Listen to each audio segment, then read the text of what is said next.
Irshad Khan this side. Today I will make this video in English. The reason behind is that this topic is related to NRI, non-resident Indian. So many people residing outside India, they are called NRIs. So they will be comfortable in English language rather than regional language of India. So I thought I should make this video totally in English. So let's start. Everybody know very well about the residential status. Residential status I will not discuss here, otherwise the video will be a giant one. So, but in summarized way, residential status, the clauses there like 182 days clause, 60 days, 7 years, 10 years, so many things are there. So I'll make a separate video on residential status. So let's start. I will discuss here 3 topics. The first one is NRI need to file ITR in India? So many people are very confused whether they should file ITR in India or not, because they are sitting outside India, they are employed outside India, so they are earning outside India. So why to file ITR in India? Whether it is necessary to file ITR in India or not. Few people don't have any source of income from India, so they have lots of confusion about these things. Few people have sources from India also, and of course from abroad. So they understand I have to file ITR in India to show the Indian income, but still they have confusion. At what limit I should file ITR in India? What is the exact limit?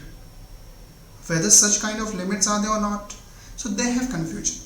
So I will discuss this point in detail. And the second point is there, NRI income exempt in India. So many incomes are there from India. The NRI people earning from India. So government has enlisted so many incomes are, which is completely exempt. So I'll discuss that also. The last but not least, discussion on NRI foreign income and Indian income. This is very key important, what I feel exactly. Because if a person being an Indian residing outside India and become a NRI person in the eyes of income tax law, so in this situation the person is earning foreign income as well as the person is earning Indian income also. For instance, the NRI has invested some amount of income in India as investments. So the person is getting interest, dividend and so many things. Okay. NRI person has invested this amount as a business investments. For example, he has a partnership with any company, any proprietorship firm, any partnership firm, any private limited company, any form of organization in India. So maybe chances are there the NRI is earning income from India also, as well as the person as an NRI is earning income from foreign country also. So in this situation the person is earning foreign income as well as Indian income. So maybe confusion, what type of income will be taxed in India? Will he or she get any tax credit, tax benefit? There are DTAA clauses out there. I think you don't know about DTAA. DTAA means direct tax avoidance agreement. No, double tax avoidance agreement. Yeah. So many people mispronounce it. It is double tax avoidance agreement. India has lots of MOUs signed with so many countries regarding this DTAA. Okay. So let's start. The topic number 1 is NRI need to file ITR in India. So we'll discuss the topic number 1 here. When NRI need to file ITR in India? First we'll understand when not to file, when it is not required to file ITR in India by an NRI. If the gross total income is lesser than, the gross total income is less than 2,50,000, the NRI is not required to file any kind of ITR in India. One special case also is there. If NRI makes some investments in particular debenture, any shares of Indian company, earning dividend, earning interest from that debenture, and only the source of income from India, then in that situation also the NRI is not required to file any kind of ITR in India. Okay, that's the case. But when it is required to file ITR by an NRI in India, when the gross total income is more than 2,50,000. What is gross total income? You people are aware about this thing. What is the gross total? It is the combination of 5 heads of income. Like there's a 5 heads of income. The head number 1 is income from salary. Second one is income from house property. Third one, income from business or profession. The fourth, income from capital gain.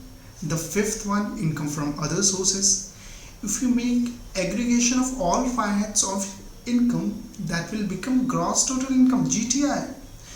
We get the deduction from GTI if applicable, if available in your case. Then we can deduct that deduction under chapter 6A and other form also. Then after that deduction, the income will come, that is called NTI, net total income. So I am not talking about net total income, I am talking about gross total income before deduction. Means before deduction of chapter 6A and other deduction like ATC, ATD, ATE, so many deductions are there. The person who is filing regular in ITR, the person is very well aware about all these terms, AT, ATC, AD and all these things. So if the gross total income is more than 2,50,000, then you have to compulsory basis you have to file the ITR. But one opportunity is there for you not to file ITR. Well, when the gross total income is exempt, yeah. If your gross total income is completely under exemption category, I'll discuss this later. Which type of income is exempt? If your gross total income is exempt, whether even it is more than 2,50,000, maybe it's 3 lakh, 4 lakh, 5 lakh, 10 lakh, but the gross total income is exempt, you are not required to file ITR in India. For example, Mr. Ram, who is employed in USA as an IT engineer in NASA, the total income from USA of Mr. 25 lakh, and he is also earning 3 lakh rupees from India in the terms of investment in other forms, but that income is exempt according to income tax department. The 3 lakh rupees even is more than 2,50,000, then he is not required to file ITR because the total aggregate income is exempt from it. Okay, so the gross total income should be taxable in India and should be more than 2,50,000. Both the condition, it should be more than 2,50,000 and it should be taxable in India. Then you are required to file ITR in India. For example, 5 lakh rupees is there from India. 2 lakh is taxable and 3 lakh is exempt. You are not required to file ITR in India because the exempt part is 3 lakh and the taxable part is 2 lakh, which is lesser than 2,50,000. And in vice versa, for example, the taxable part is 3 lakh and the exempt part is 2 lakh, then you are required to file ITR in India because your taxable portion is 3 lakh, which is more than 2,50,000. Yeah, I hope you got this point. Let's on point number B. B says even your gross total income taxable and not more than 2,50,000, but if you have current account in India and your current account transaction in India in the entire year crossed 1 crore rupees and you have paid electricity bill in India which is more than rupees 1 lakh, or you have a foreign travel expenditure which is more than 2 lakh. All three, any one of them from B, C, D. In that situation also you are required to file ITR even your gross total income is lesser than 2,50,000, even that taxable portion. But this is the new condition. B, C, D is inserted by Income Tax Department from this financial year 2020-21. So hope this is very amended one. So you should know these things. Okay. So I think the concept is clear. Is NRI need to file ITR in India or not? Let's come to point number 2. NRI exempt income. In what situation the NRI's income got exempt in India? I have copied, I would be very honest here, I have copied all this point from Income Tax Department website. Okay, this is updated one. The following income are exempt from tax in the hands of non-resident Indian NRI. The first one is if NRI have invested a notified savings certificate. If any NRI have invested in a notified savings certificate issued before 1st June 2002 by Central Government of India, and if it is subscribed in convertible foreign exchange remitted from country outside India, and on that investment whatever interest the NRI is earning even in India, maybe that interest more than 10 lakh, 20 lakh, 30 lakh, 1 crore, doesn't matter. The entire interest income will be exempt. What is the condition? An NRI should invest in that saving certificates. There is a list of saving certificates are there under section 10(4)(b). You can search on Google, you will get it, the list. And that savings certificate instruments have been issued by Central Government of India before 1st June 2002, and that NRI has bought that certificate in foreign exchange. For example, Mr. Raj is an NRI staying in Canada. So Mr. Raj has bought this certificate and paid Canadian dollar to Indian government entity to buy this certificate.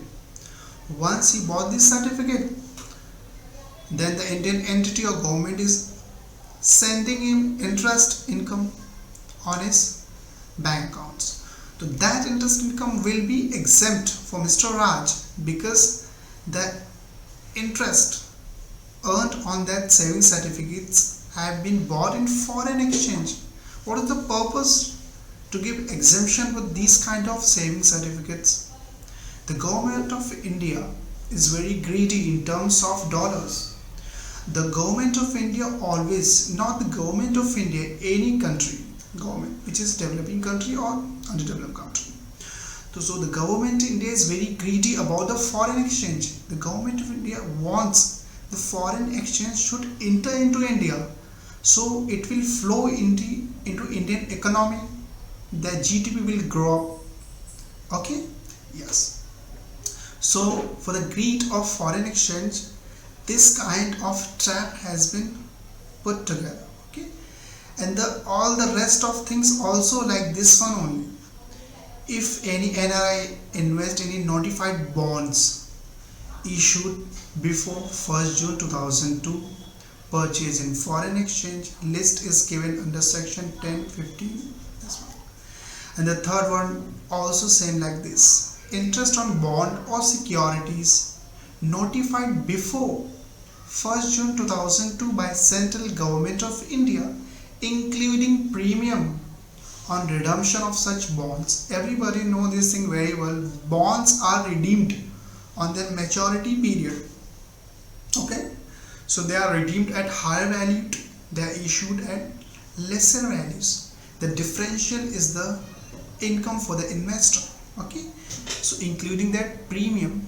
Okay, and the fourth one, interest on money standing to the credit in non-resident. This is also one kind of interest on this kind of investment. You can search all through this section. Okay, and the interest on rupee denominated bond, okay, issued outside India during the period 17th September 2018 to 31st March 2019. It was issued for a limited period. You can just observe here 17th September 2018 and 31st of March 2019. Almost it is less than 6 months, maybe more than 6 to 7 months. So it was issued for 6.5 months. In that period, if anybody have subscribed, anybody have any non-resident Indian in foreign exchange currency, I bought this investment rupee denominated bond, so that interest income will be exempted in the hands of NRI. Okay, and the third, fourth, fifth is different. Okay, the last three one. This one is income accrued arise received by specified fund, which is attributable to units held by non-resident, not being P in India, or to investment division offshore banking units. What is this? This section explains about the any particular specific funds are there, which is enlisted under section 10(4)(d). Some list of funds are there, like mutual funds type. It's a different kind of funds. Okay, if in that funds, if any NRI invest and that funds P is not in India, P means permanent establishment. Permanent establishment of that fund is not in India. If it is in India, that will be taxable. That funds P is outside India. Permanent establishment means any particular business entity, any offices of that particular funds. Okay, so even it is accrued, arise, received in India, that will not be taxed, that will be completely exempt. For example, any fund XYZ fund limit company, for example, is there, which is situated in Hong Kong, which is also accessible in India, but the P is not there. According to income tax law, the P is defined. So you have to approach your chartered accountant to whether the P is situated in India or not. Your CA will decide this. Okay, you cannot calculate. This is very technical things. Okay, so the Hong Kong entities P is not in India. If any NRI bought that particular specified funds unit and earning any interest in India, the Hong Kong entities issued interest, paying the interest, paying any kind of income in India. In that situation also, that income will not be taxed in India. That will be completely exempt. And the second last, transfer of non-deliverable forward contracts entered with IFSC offshore banking. IFSC situated in Ahmedabad, Gujarat. Okay, so some forward contracts are there in terms of forex and other things. Okay, people who is dealing forward contracts, they know very well about it. If I'll explain it, it will take 1 hour, more than that also. So if that situation is like this, then you are not required to pay any tax. That is completely exempt.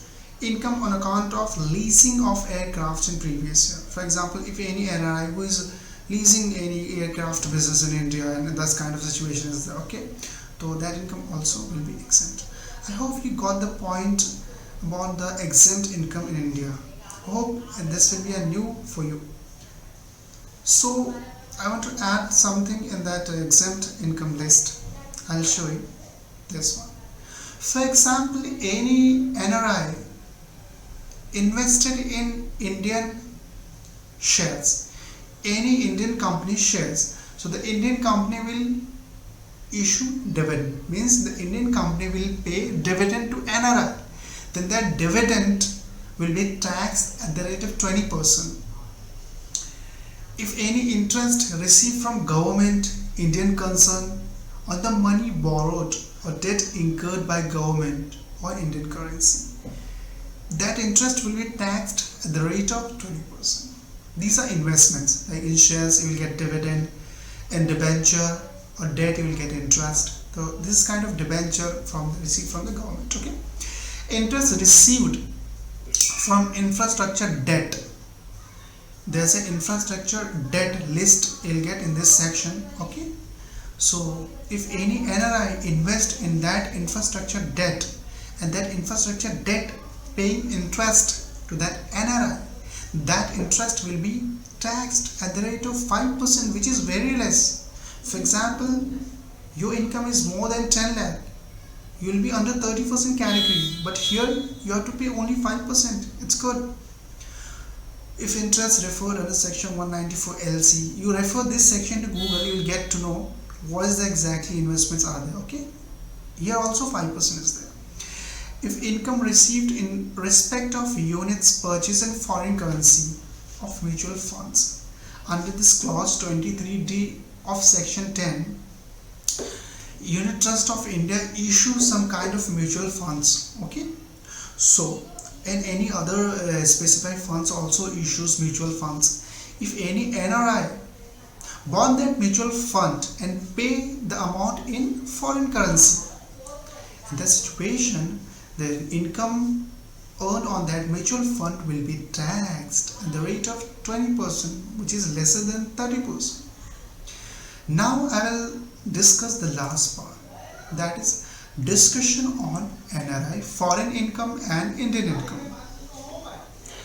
I will try to conclude as early as possible. I will not waste much time here. NRI, for example, any NRI is there. Mr. Raju, he is Indian. He is residing outside India, like in the country like USA. He is, according to income tax law, he is non-resident. He will be called non-resident Indian. So if Mr. Raju's status is residential status, then he will not be NRI. All the residential clauses will be applicable on Mr. Raju because he is not non-resident, he is resident. Okay, so in this situation the whole global income will be taxed. Whatever income Mr. Raju is earning from all the countries including India, all the countries' income including India will be taxed in India in the hands of Mr. Raju because the residential status is resident, it's not non-resident Indian. So if your status get converted into resident from non-resident Indian, then you will be taxed for the global income in India only. Okay, but if your status is NRI, you are on the category of NRI. In this situation, whatever income is earned, accrued, received in India, only that income will be taxed in India. For example, Mr. Raju is NRI. Whatever income Mr. Raju is earning in USA, that USA income will not be taxable in India. Remember this thing. Whatever income Mr. Raju is earning from India, accrued from India, received from India, that income will be taxed only in India. This is very key important. Every person should know this thing. Okay, income tax, taxable situation. For example, salary received in India means here I am explaining what type of income will be taxable in India in the hands of Mr. Raju as an NRI. Like salary received in India, salary for the service provided in India. For example, Mr. Raju providing services in India and he is getting payment from Indian country. Even he is residing outside India, then that income will be taxed as a salary received in India. Okay, even Mr. Raju is sitting outside India, whatever the country is there, that's not important. So that will be taxed in India. That is called Indian income. Income from house property situated in India, that will be also taxed in India. Any Mr. Raju as NRI has property in India, is getting rent from India, now he is at USA, that rental income will be taxed in India as an Indian income. Remember this thing. And capital gain transfer of asset situated in India. Any assets are situated in India, whether shares, debenture, property, anything. If that property or shares, whatever, it is sold into India and capital gain arises, then Mr. Raju as an NRI sitting in USA will be taxed as a capital gain income in India. So this is important. Income from fixed deposit interest on saving bank accounts.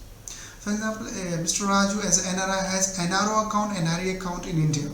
He's sending entire amount from USA to India. He are making FDs in India on that NRI, NRI accounts, whatever it is. So whatever interest earned on that saving accounts as a FD fixed deposit account, that will be taxed in India. So all are example of income earned and accrued in India, and these income are taxable for an NRI in India. Okay, which is not taxable, let's come here. Income which is earned outside India is not taxable. Earlier I have said this thing. Okay, interest earned on NRI account, FCNR account is tax free. If any interest, for example, there's a kind of NRI account, there's a kind of NRO account. If on NRO account, yeah, on simple bank account in India, if any kind of interest are charged, that will be taxable here from Indian bank account, here from NRO account. But if it is an NRI account, if it is a FCNR account, that will be tax free. That will not be charged under the tax umbrella. So I hope I have tried my level best to explain you in the best situation, in the best manner. So guys, this is Irshad Khan. Whatever query you have, you can text me through WhatsApp messages. Don't try to call me. Okay? You can text me through WhatsApp messages your query, your doubts, any questions. So just please subscribe this channel and share in your contacts to needy person. Thank you so much for watching this video.